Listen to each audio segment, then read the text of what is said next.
तो जो turning point था ना, जहां पे एक झटका इंसान को महसूस होता है, वो वाला ये स्टोरी है। समझ में आया? जहां पर मैं केमिस्ट्री वाले सब्जेक्ट को धीरे धीरे लूज करता जा रहा था, जहां पे केमिस्ट्री को मैं धीरे धीरे छोड़ता जा रहा था कि ये अपने बस की बात नहीं है, फिजिक्स और मैथ पे ध्यान दो, तभी एक टर्निंग पॉइंट आया। ठीक है, ध्यान सुनिएगा। ये उन दिनों की बात है जब हम लोग प्रिपरेशन कर रहे थे और मैं केमिस्ट्री वाले सब्जेक्ट में अपना जो इंटरेस्ट है वो धीरे धीरे लूज करता जा रहा था। मतलब केमिस्ट्री मतलब एक तरीके से अपने मन के हिसाब से मैंने मतलब छोड़ ही दी थी। ठीक है, कि हाँ भाई मैं अब केमिस्ट्री नहीं पढ़ूंगा। 12th के मिड की बात है, 11th में केमिस्ट्री थोड़ी गड़बड़ चली और 12th की शुरुआत से ही मैं केमिस्ट्री को इग्नोर करता हुआ चल रहा था। 12th के मिड में मतलब वो टाइम आ चुका था कि जब मैं अब केमिस्ट्री क्विट करने ही वाला था, 1 या 2 लेक्चर के बाद में। क्विट मतलब कि वहां पर फिर उसकी क्लासेस बंद कर देंगे अटेंड करनी। एक दिन की बात, और हमारे जो केमिस्ट्री वाले सर थे ऑर्गेनिक के, तो उनका एक रूल हमेशा फिक्स था, दैट इज कि जब आप क्लास में आओ तो आप होमवर्क जरूर करके आओ, और डेली बेसिस का जो होमवर्क होता था दैट इज डीपीपी। आते वक्त जब आप कल वापस आओगे या नेक्स्ट लेक्चर में जब भी आओगे तो वो डीपीपी आपके पास होनी चाहिए और उसका सॉल्यूशन आपने किया हुआ होना चाहिए। मतलब आप ट्राई करो सारे क्वेश्चंस। ठीक है, आप सारे क्वेश्चंस क्या करोगे? ट्राई करोगे। ठीक है जी, तो वही हुआ। पहले दिन डीपीपी मिली, हम उठा के घर ले गए। केमिस्ट्री की वैसे कहाँ डीपीपी कौन, मैं तो नहीं सॉल्व करता था ऑब्वियसली, क्योंकि उसमें इंटरेस्ट नहीं था, पढ़ाई ढंग से कर नहीं रहे थे। समझ में आया? तो अगले दिन मैं आया और मैं क्या हुआ, वो केमिस्ट्री की डीपीपी घर भूल गया।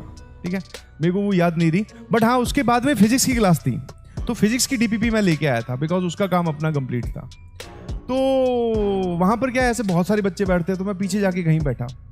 अब वो जो सर थे ना, वो बड़े खतरनाक टाइप के थे। वो पहचान लेते थे फेस एक्सप्रेशन से या कहीं से भी। फेस एक्सप्रेशन तो बोलना बहुत गलत हो जाएगा, बिकॉज 300 लोग बैठे, पिछले वाले का तो फेस भी ढंग से नहीं दिखता, पर वो फिर भी पहचान लेते थे कि कौन काम करके आया, कौन नहीं करके आया। उन्होंने 2-3 सवाल डिस्कस करने स्टार्ट किए, चौथे 5वें सवाल पे आए होंगे, इतने वो मुझे बोलते हैं पीछे से उठाकर, बोले हाँ वो जो कॉर्नर वाले चश्मे वाले भैया हैं वो खड़े हो जाओ। केमिस्ट्री क्लास में अपन पीछे ही बैठते थे। तो मैंने खड़ा हो गया, बोले कि डीपीपी लेके आए हो?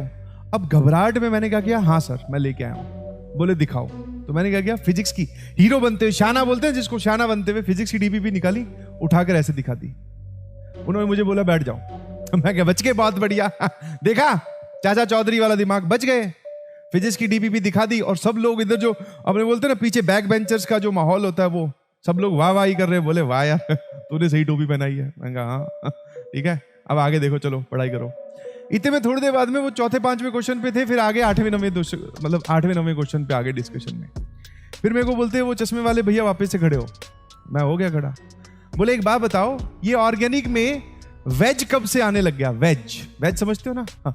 कि ऑर्गेनिक में ये वाले सवाल कब से आने लग गए? और जैसे ही उन्होंने ये बोला, क्योंकि शायद उनको ये दिख गया था, बट वो दिखना भी असंभव है, पता नहीं कैसे उन्होंने पहचाना। बोले ये ऑर्गेनिक वाली डीपीपी में ये सवाल कब से, ये कहां से आने लगे? फिर मुझे दोबारा पूछा कि तुम सच में डीपीपी लेके आए हो? फिर मैंने कहा ऐसे कर रहा था। बोले आ जाओ, आगे आ जाओ। ठीक है, हाँ फिर वही, वहां पे तो ऑब्वियसली बेइज्जती ही होती है, क्योंकि बेइज्जती जब होगी तभी तो आपके अंदर कुछ चीजें छिड़ेगी, और छिड़ेगी तभी तो तुम कुछ बदलाव करोगे। हाँ, तो जम के बेइज्जती की।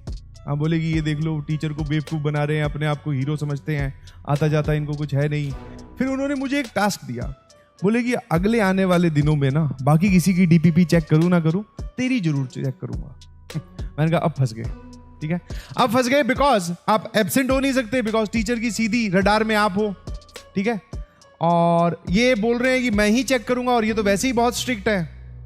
ठीक है, तो मैं समझ गया भैया। मैं कहा अब कुछ नहीं होगा, अब या तो मैं केमिस्ट्री सीख जाऊंगा या फिर यहां से मैं घर चला जाऊंगा।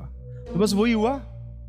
उनके जो डर की वजह से मैंने केमिस्ट्री का जो ऑर्गेनिक वाला पोर्शन था, ठीक है, उस ऑर्गेनिक वाले पोर्शन में पढ़ाई करनी स्टार्ट की, दोस्तों से पूछकर कि भैया ये, क्योंकि उसमें ऐसा भी होता था कि 10 सवाल है डीपीपी में, आप चलो कहीं से देखकर टिक लगाकर सॉल्यूशन ले गए।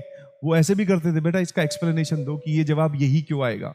तो उस इंसिडेंट से हुआ क्या कि मेरी जो केमिस्ट्री है, जो कि बहुत बर्बाद चल रही थी, वो वापस ट्रैक में आ गई थी।